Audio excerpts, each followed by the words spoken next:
জয় গৌর, জয় নিতাই।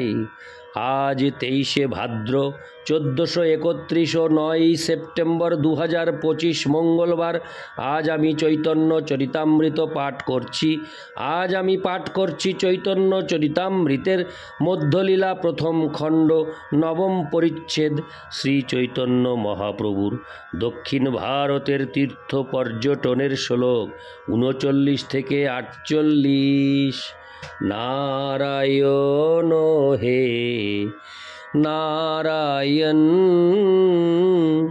ভবভয় হরণম নারায়ণ। শ্লোক 39।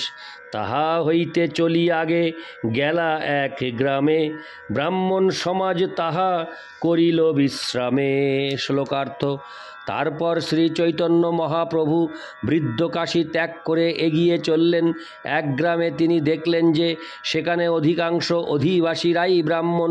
তিনি সেখানে বিশ্রাম করার জন্য থামলেন। ইতি শ্লোক 39। শ্লোক 40। প্রভুর প্রভাবে লোক আইল দর্শনে, লক্ষার্বুদ লোক আইসে না যায় গণনে। শ্লোকার্থ।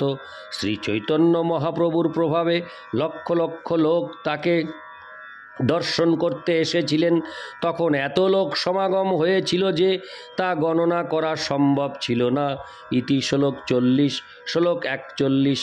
গোসাঙ্গীর সৌন্দর্য দেখি তাতে প্রেমাবেশ, সবে কৃষ্ণ কহে বৈষ্ণব হইল সর্বদেশ। শ্লোকার্থ। শ্রী চৈতন্য মহাপ্রভুর সৌন্দর্য এবং তাতে ভগবৎ প্রেমের আবেশ, তা দেখে সকলেই কৃষ্ণ নাম উচ্চারণ করতে লাগলেন। এইভাবে সকলে বৈষ্ণবে পরিণত হলেন। ইতি শ্লোক 41। শ্লোক 42 থেকে 43। তার্কিক মীমাংসক যত মায়াবাদিগণ, সাংখ্য পাতঞ্জল স্মৃতি পুরাণ আগম, নিজ নিজ শাস্ত্রোদ্গ্রাহে সবাই প্রচণ্ড, সর্বমত দোষী প্রভু করে খণ্ড খণ্ড। শ্লোকার্থ। সেখানে নানা রকম দার্শনিক ছিলেন। সেখানে তাদের কেউ তার্কিক, গৌতমীয়, নৈয়ায়িক ও কণাদীয় বৈশেষিক, কেউ জৈমিনীর অনুগামী ও মীমাংসক, কেউ শঙ্করাচার্যের অনুগামী মায়াবাদী, কেউ কপিলের অনুগামী সাংখ্য দার্শনিক, কেউ পতঞ্জলির অনুগামী অষ্টাঙ্গ যোগী, কেউ স্মৃতিশাস্ত্রের অনুগামী এবং পুরাণ ও তন্ত্রশাস্ত্রের অনুগামী। এভাবে সেখানে বিভিন্ন রকমের দার্শনিক ছিলেন। তারা সকলেই তাদের নিজের মত প্রতিষ্ঠা করতে অত্যন্ত পরাক্রমশালী ছিলেন।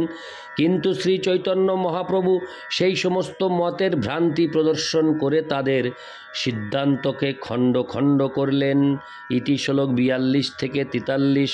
শ্লোক 44।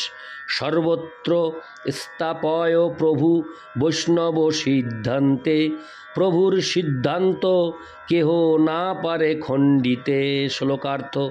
বেদ, বেদান্ত, ব্রহ্মসূত্র এবং অচিন্ত ভেদাভেদ তত্ত্বের ভিত্তিতে শ্রী চৈতন্য মহাপ্রভু সর্বত্র শুদ্ধ বৈষ্ণব সিদ্ধান্ত প্রতিষ্ঠা করলেন। মহাপ্রভুর সিদ্ধান্ত কেউ খণ্ডন করতে পারল না। ইতি শ্লোক 44। শ্লোক 45। হারি হারি প্রভু মতে করেন প্রবেশ, এই মতে বৈষ্ণব প্রভু কইল দক্ষিণ দেশ। শ্লোকার্থ। শ্রী চৈতন্য মহাপ্রভু কর্তৃক পরাজিত হয়ে এই সমস্ত দার্শনিক এবং তাদের অনুগামীরা শ্রী চৈতন্য মহাপ্রভুর মতে প্রবেশ করলেন। এইভাবে শ্রী চৈতন্য মহাপ্রভু সমগ্র দক্ষিণ ভারতকে বৈষ্ণবে পরিণত করলেন। ইতি শ্লোক 45। শ্লোক 46। পাষণ্ডী আইল যত পাণ্ডিত্য শুনিয়া, গর্ব করি আইল সঙ্গে শিষ্যগণ লঙ্গা। শ্লোকার্থ। শ্রী চৈতন্য মহাপ্রভুর পাণ্ডিত্যের কথা শুনে পাষণ্ডীরা তাদের শিষ্যদের সঙ্গে নিয়ে অত্যন্ত গর্ব ভরে সেখানে এলেন। ইতি শ্লোক 46। শ্লোক 47।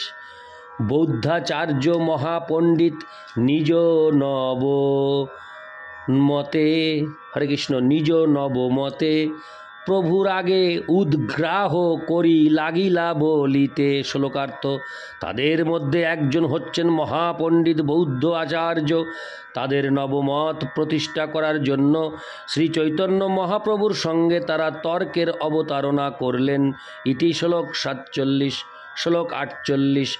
যদ্যপি অসম্ভাষ্য বৌদ্ধ অযুক্ত দেখিতে, তথাপি বলিলা প্রভু গর্ব খণ্ডাইতে। শ্লোকার্থ, যদিও বৌদ্ধরা বেদ বিরোধী বলে সম্ভাষণের যোগ্য নয় এবং তারা নিরীশ্বরবাদী বলে তাদের দর্শন করা উচিত নয়, তবুও তাদের মত খণ্ডন করার জন্য মহাপ্রভু তাদের সঙ্গে আলোচনা করলেন।